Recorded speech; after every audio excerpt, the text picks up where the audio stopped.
Hi there everyone, welcome to my channel. So in this video we will talk about disadvantages of computer programming. Before we start, I would like to say thank you so much to all my viewers, silent viewers and supporters in my channel. Thank you for watching my videos.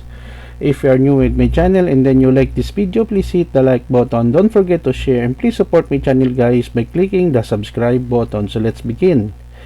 Disadvantages of computer programming. While computer programming has many benefits, it also has some disadvantages. Here are some of the main disadvantages of computer programming. Time consuming. Programming is a time-consuming process that requires a lot of patience and attention to detail. Even a small mistake can result in hours of troubleshooting. High learning curve. Learning to program can be challenging, especially for beginners. It requires a lot of time and effort to become proficient in programming languages, frameworks, and tools.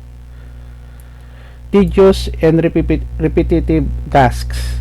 Some programming tasks can be tedious and repetitive, such as debugging code, which can be frustrating and demotivating.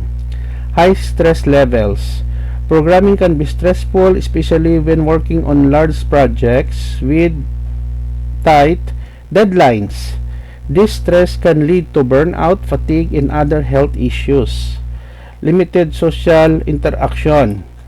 Programming is often a solitary activity, which can lead to feelings of isolation and loneliness. This can be particularly challenging for people who enjoying working in a team or social environment. Risk of errors. Programming errors can be serious consequences such as security breaches, system crashes, and data loss. These errors can be costly to fix and may damage the reputation of the programmer or organization. Constantly need for updates. Programming languages, frameworks, and tools are constantly evolving, which means programmers must constantly update their skills and knowledge to stay current. This can be challenging and time-consuming. Overall, while programming can be rewarding and lucrative, it is not without its challenges and disadvantages. Okay, so this is the end of my discussion about disadvantages of computer programming. Thank you so much guys for watching. I hope that you have learned something new in this tutorial video. Don't forget to like, share, and please support my channel guys if you are new by clicking the subscribe button. See you in the next video tutorial guys. This is your friend Jake saying bye bye for now.